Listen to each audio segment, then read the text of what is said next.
Hi, I'm Cheryl Leach. In this problem, we're going to be looking for the second derivative. The second derivative is the derivative of the derivative. So we're going to begin by finding the first derivative.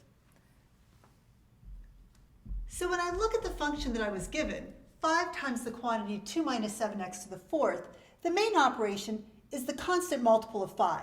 So that's how I'm going to begin. But really all that means is I need to pull out that constant of 5. To really get to the heart of this, I'm going to need to find the derivative of the quantity 2 minus 7x to the fourth power. Now that's a composite function. I'm composing 2 minus 7x with a function raised to the fourth power. So let's see. Between those two functions, the outside function is the raising to the fourth. So that's where I'm going to begin. And I'll use the power rule. So the power rule states that I'm going to bring down the 4, copy over the 2 minus 7x, and subtract 1 from the exponent. That leaves it to the third power. Now by the chain rule, I know that I must also multiply by the derivative of the inside function.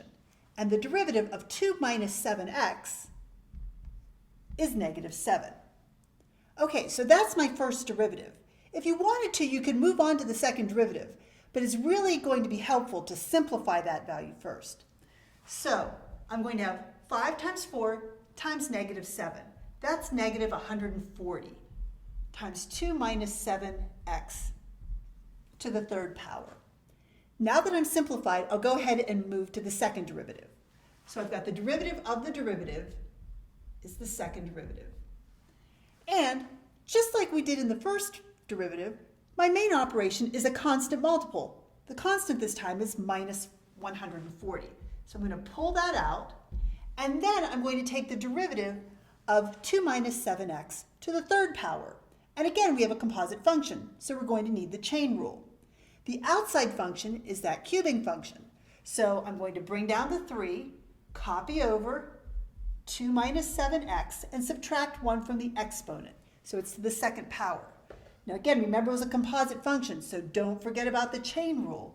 I need to take the derivative of the inside piece, which again is going to be a minus 7. Last thing to do is a little simplifying. I'm going to take negative 140 times 3 times negative 7. That's going to give me 2,940, and then I still have my quantity 2 minus 7x squared. And that's your second derivative. I hope that was helpful. Thanks.